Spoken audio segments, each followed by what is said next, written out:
Pouvez-vous revenir un peu sur la quintessence de la rencontre? Je pense que c'est une rencontre qu'il faut saluer à plusieurs titres. D'abord, il faut relever la dynamique d'ouverture qu'on a notée au niveau du Conseil constitutionnel depuis quelques années. Le Conseil constitutionnel a tendance à s'ouvrir, à se faire connaître par son environnement, à se faire connaître par le public, à se faire connaître par ses justiciables, c'est-à-dire ceux-là qui peuvent le saisir. Et le Conseil constitutionnel aussi est de plus en plus disposé à communiquer et à organiser des colloques sur des sujets, sur la justice constitutionnelle, sur l'état de droit, sur la protection des libertés fondamentales. Je pense que c'est une dynamique qu'il faut saluer. Mais je pense aussi qu'il faut saluer cette tendance à aussi démocratiser, j'allais dire populariser le droit constitutionnel, la justice constitutionnelle. Parce que souvent quand on parle de justice constitutionnelle, on a tendance à croire que c'est une affaire de spécialistes.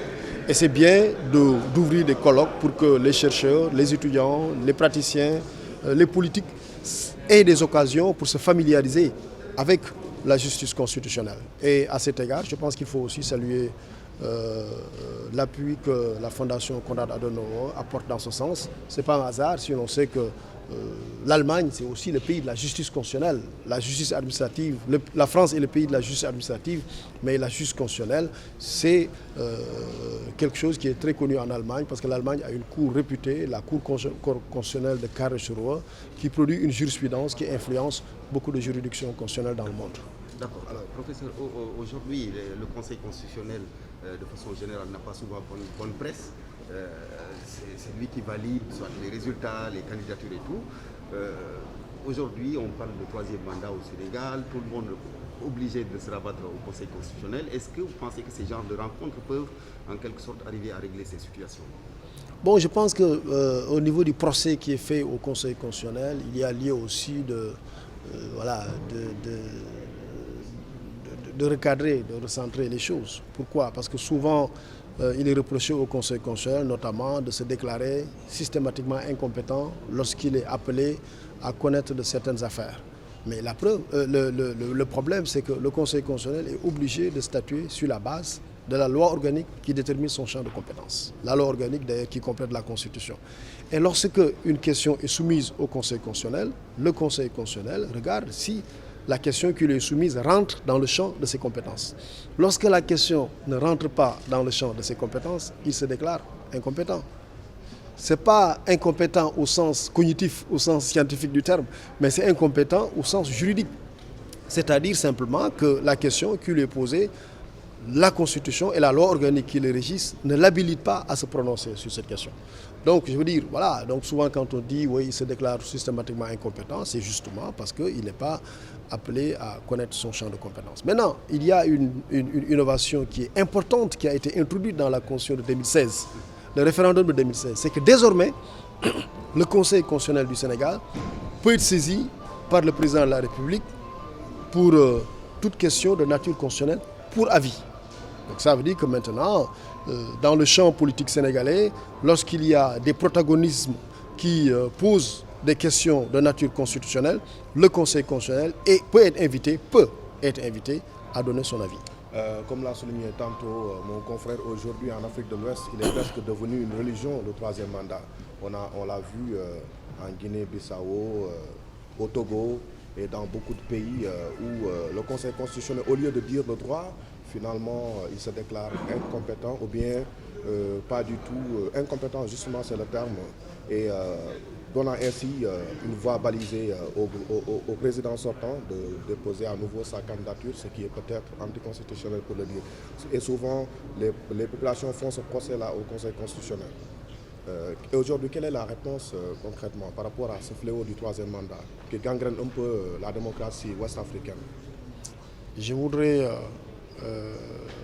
soigneusement éviter l'invite qui m'est faite pour évoquer la question du troisième mandat au Sénégal. Professeur, aujourd'hui... pas au Sénégal, mais un regard en fait par rapport en Afrique de l'Ouest. Mais ce qui se passe en Afrique de l'Ouest, sur la question du troisième mandat, et où on indexe le Conseil constitutionnel ou la Cour constitutionnelle dans certains pays.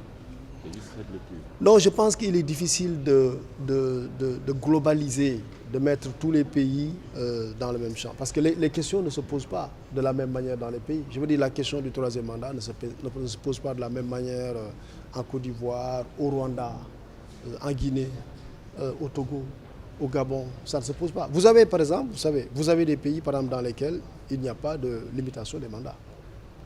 En Afrique, vous en avez.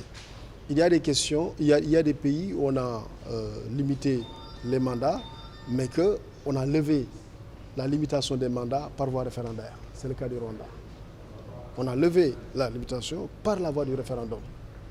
Il y a d'autres où on a fait un troisième mandat sur la base d'interprétations divergentes de la Constitution. Et parfois, il y a des cas où ça a généré des problèmes, on l'a vu. Il y a d'autres où ça n'a pas généré des problèmes. Je vous dis, la question pour moi est tellement complexe qu'on ne peut pas comme ça la résoudre en une minute pour moi.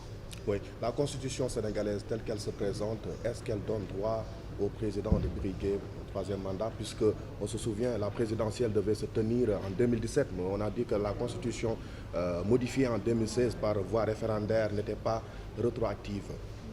Le moment venu, je pense qu'on pourra parler de ça. Pour la légalité du Conseil constitutionnel, disant qu'il y a 3 membres qui devraient être nommés et jusqu'à présent ça tarde. On a lu une de ces publications la semaine passée. Il dit qu'au mois de juillet, le Conseil constitutionnel sénégalais ne sera plus légal en Guinée. Mais je leur réponds qu'on n'est pas encore au mois de juillet. Ils ont dit au mois de juillet le Conseil, mais on n'est pas au mois de juillet. Ça veut dire... La procédure. Non, rien ne retarde la procédure. Les mandats ne sont pas... C'est le 25 juin. Donc on n'est pas encore, que je sache... la date n'est pas encore arrivée. Évidemment, il n'y a jamais eu de problème au niveau du Conseil constitutionnel. C'est-à-dire que quand les mandats sont échus, on les remplace. Mais c'est qu'il parle de l'avenir. L'avenir n'est pas encore là. Il reste encore quelques jours. Et à supposer même que, par exemple, si un membre du Conseil constitutionnel doit, par exemple, être remplacé, s'il ne l'est pas, il n'y a pas d'illégalité, c'est qu'il ne siège pas. Beaucoup veulent savoir. Il ne siège pas. Ok, beaucoup veulent savoir la différence entre la Cour constitutionnelle et le Conseil constitutionnel. Parce qu'il y a toujours confusion. Est-ce que vous pouvez... Mais en fait, c'est en réalité une question d'appellation, une question de terminologie. Par exemple, dans la tradition constitutionnelle française, on a un Conseil constitutionnel. Parce que c'est la philosophie et la conception qu'on voulait avoir de la juridiction constitutionnelle. On voulait une juridiction constitutionnelle qui ne soit pas trop active, qui ne soit pas trop forte, etc. Donc c'est pour ça qu'on l'a appelé Conseil constitutionnel. Et puis, dans des pays où on a voulu qu'elle soit forte, qu'elle ait un impact sur le fonctionnement réel du système politique, on l'a appelée Haute Cour constitutionnelle. C'est le cas de l'Autriche.